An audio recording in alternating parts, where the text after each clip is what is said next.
Welcome to SlowTalk English, the podcast that helps you learn English through calm, clear, and meaningful listening. I'm Daniel, and every week I'll guide you through powerful stories, ideas, and reflections, all in slow, natural English.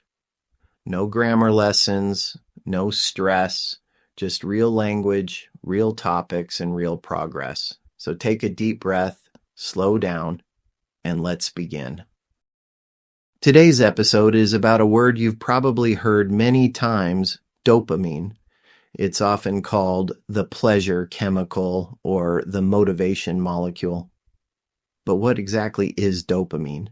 How does it work? And how is it shaping your behavior without you even realizing it? Let's start with the basics. Dopamine is a neurotransmitter, a chemical messenger used by the brain. It helps neurons communicate with each other, and it plays a key role in how we feel pleasure, desire, reward, and motivation.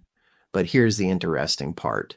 Dopamine is not about feeling good. It's about wanting. It doesn't create satisfaction. It creates pursuit. That's why dopamine is so important in goal setting, habit formation, and addiction. Let me explain.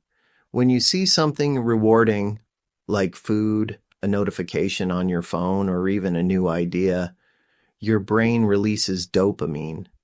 This doesn't mean you're happy. It means your brain is saying, go get that. Chase it.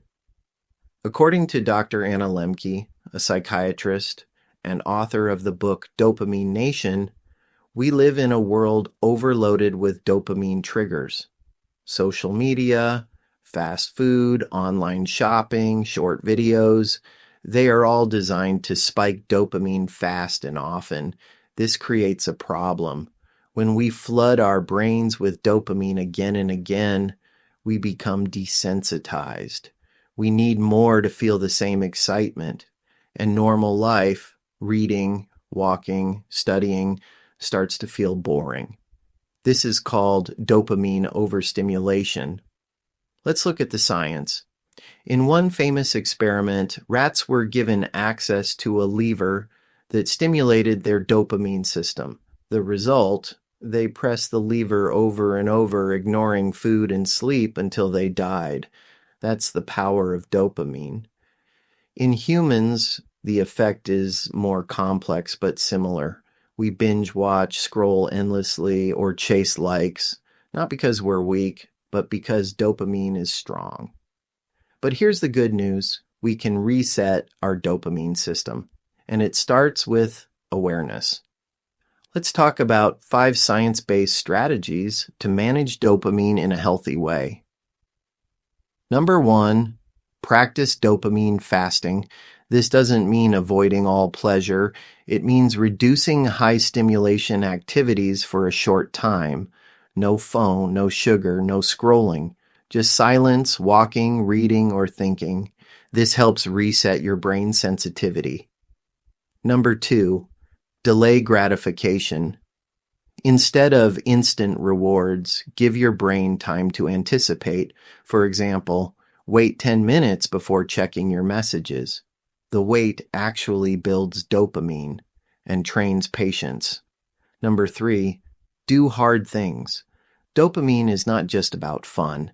It also comes from effort. When you finish a workout, a project, or a difficult task, your brain releases dopamine as a reward. This is long-term motivation, not short-term pleasure.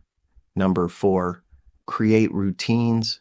When your life has structure, your brain doesn't chase constant novelty. It learns to find reward in stability. Number 5, protect your sleep. Sleep deprivation increases dopamine sensitivity, but lowers dopamine receptors. That means your cravings go up, but your satisfaction goes down. Sleep is your natural reset button. Now let's talk about something deeper. Dopamine is not bad. It's essential. Without it, we wouldn't survive. People with very low dopamine levels, like those with Parkinson's disease, struggle to move, focus, or feel motivated. But in a world designed to hijack our dopamine with endless content and instant pleasure, we need to become conscious users, not passive victims. When you wake up and check your phone immediately, you train your brain to expect reward without effort. But when you wake up, stretch, drink water, and write one line in a journal, you train your brain to enjoy discipline. This is not about being strict. It's about being free. Dopamine should work for you, not control you.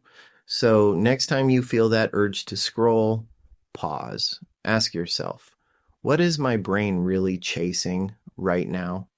And is this reward real or just noise? By understanding dopamine, you begin to understand yourself. And when you understand yourself, you can start to change slowly, wisely, and for good. Thanks for listening. That was today's episode of SlowTalk English. Subscribe so you don't miss what's coming next. And remember, keep listening, keep growing,